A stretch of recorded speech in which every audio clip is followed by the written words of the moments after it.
Bună și bine ați venit! Astăzi fac un slime.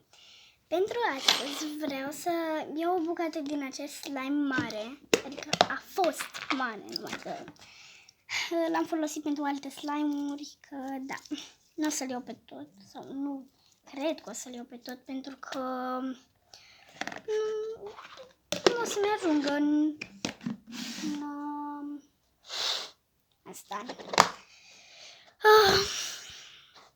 Următorul este o culoare. Să vedem ce culoare să alegem. De data asta vreau să fac un albastru foarte, foarte închis. Spun foarte mult albastru.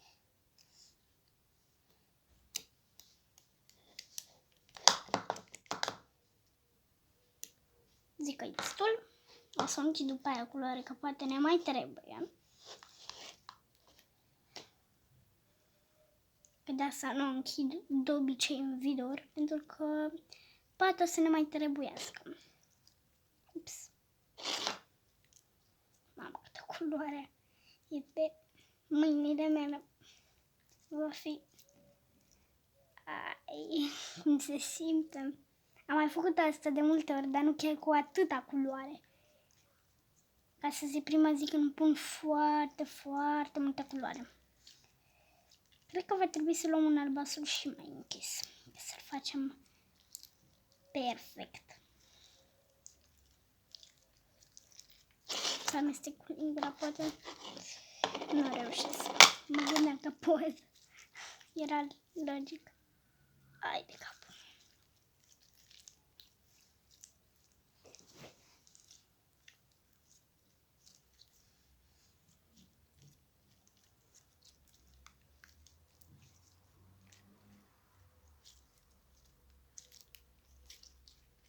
Bun.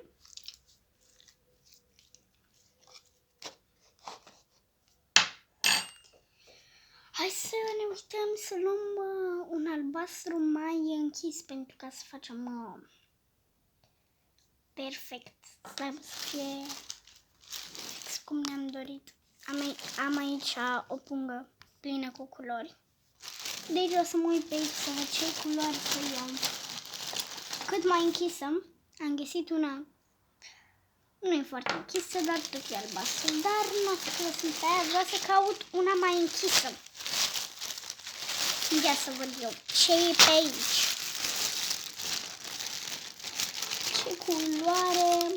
Văd numai negru, portocaliu, mov. Nu știam că am mov. Alb, verde. Hai mă, cum nu e albastru. Asta e verde. Trebuie să fie un albastru pe aici. Am găsit albastru. E cel mai albastru, cel mai închis albastru că l-am găsit. Albastru apă, așa scrie pe el. Cel puțin așa scrie pe ambalaj, da? Nu. Unde să... N-am de unde să fiu sigură. Da. Mi se pare că va fi destulă. Deci că e mov, jur. Pe cameră se vede că e mov sau negru. Dar în realitate arată ca albastru. Vă zic eu. Să nu mai trebuiască cu siguranță, cred. Acum hai să-l amestecăm. Cred că o să și dezactivez la câte culori punem. Asta e. Dacă se dezactivează, îl activăm noi cumva. Mai punem puțin slime, lipici, că avem și lipici. Da. Să-l... Nu-i prea foarte închis, e ca înainte, numai că foarte puțin. Cred că o să pun mov de data asta, pentru că movul este foarte închis. Să-l închid pe ăsta. Mamă, ce pe mâinile mele, nici nu vreți să știți.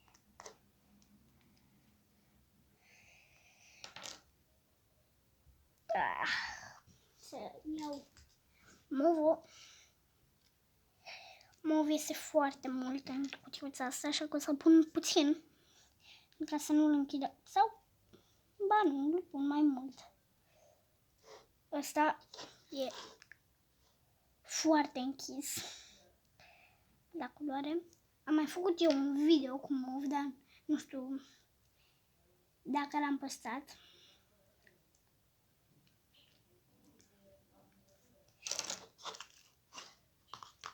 Hai să-l amestecăm. Hai de capul meu cum se simte. Mai e și culoare închisă.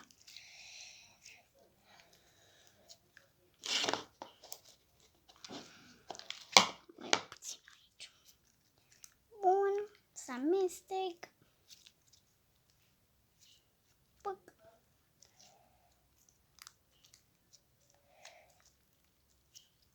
Și imediat începe să se facă închis.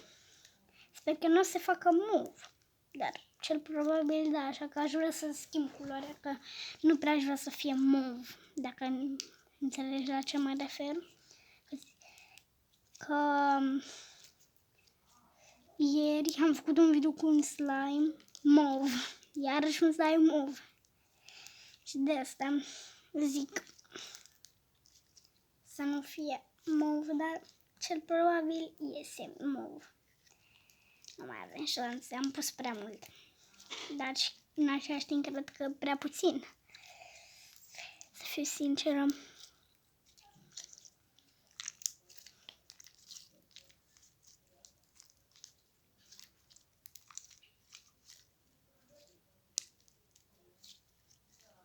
Să amestecăm.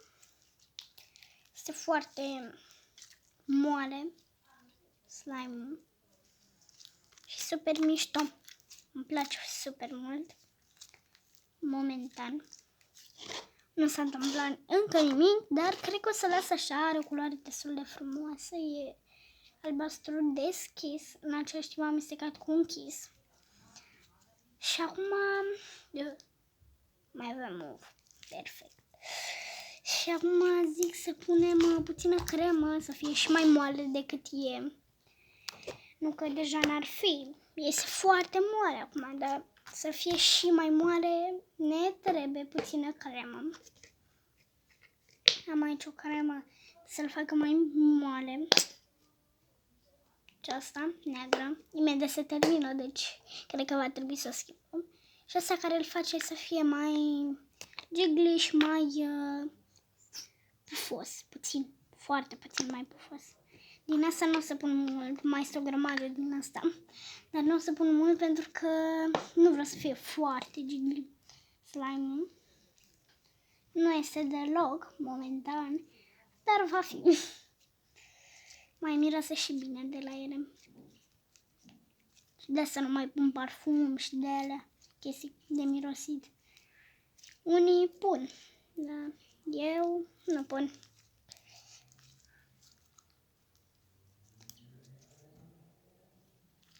Mamă, ce moale! Face și sunete, vedeți? De la crema neagră. Aia este foarte, foarte bună aceasta. Nu știu de unde am luat-o. Cred că din farmacie, nu știu, nu mă asigur. Și cred că pot face și baloane deja că slime-ul ăsta. Nu mă așteptam să iasă așa, dar încă nu e finalul. Și vreau să pun puțin sclipici. La video anterior n-am mai pus, că am uitat să mai pun și da. Zic să punem albastru, nu mov, nu vreau mov, vreau albastru, avem așa, turcoaz. Este super ok și așa. Hai să apropiem puțin, să vedeți și voi. Uite așa, să încerc să-l deschid, că nu știu cum se deschide. Acum să punem puțin sclipici.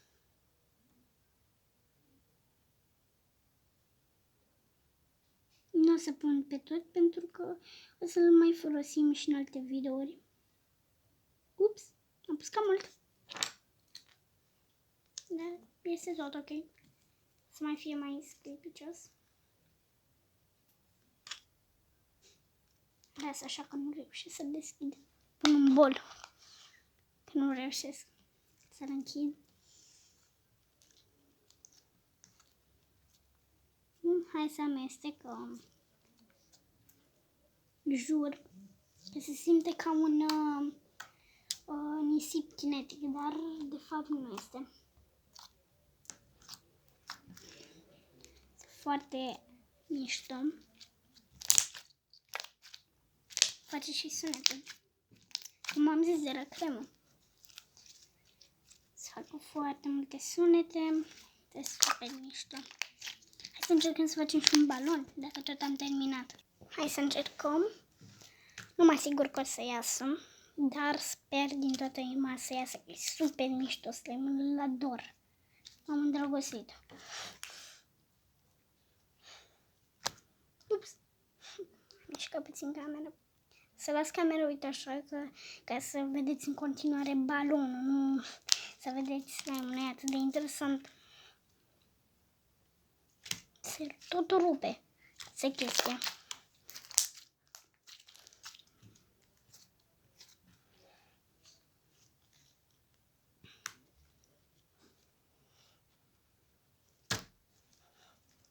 Nu mai știu.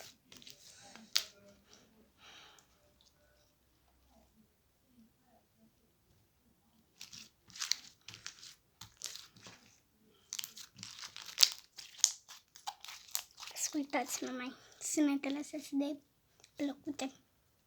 Îmi plac foarte mult, se par foarte satisfăcătoare.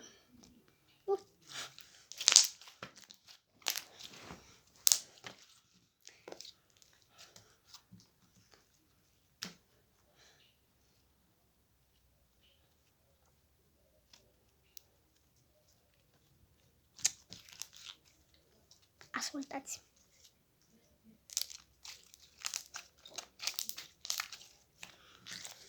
Super satisfăcător.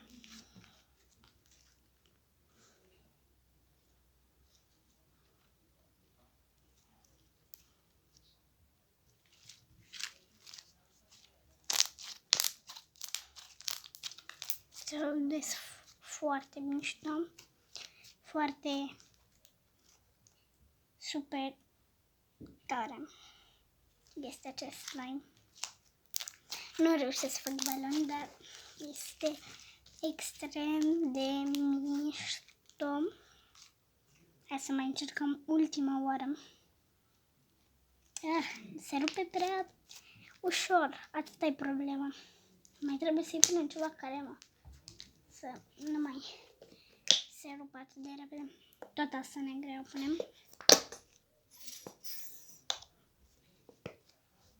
Ca să putem încerca măcar să facem un balon. Cred că toți vrem să facem un balon. Și voi, și eu.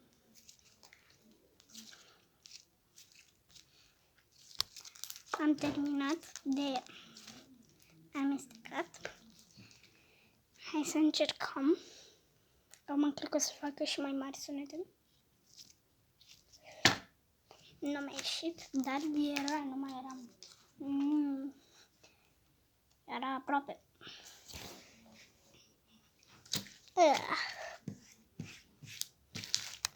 Ascultați. Și asta a fost dragii mei cu slime-ul acesta. Asta e super mișto. Mi-a ieșit super bine. Pe data viitoare. Pa, pa!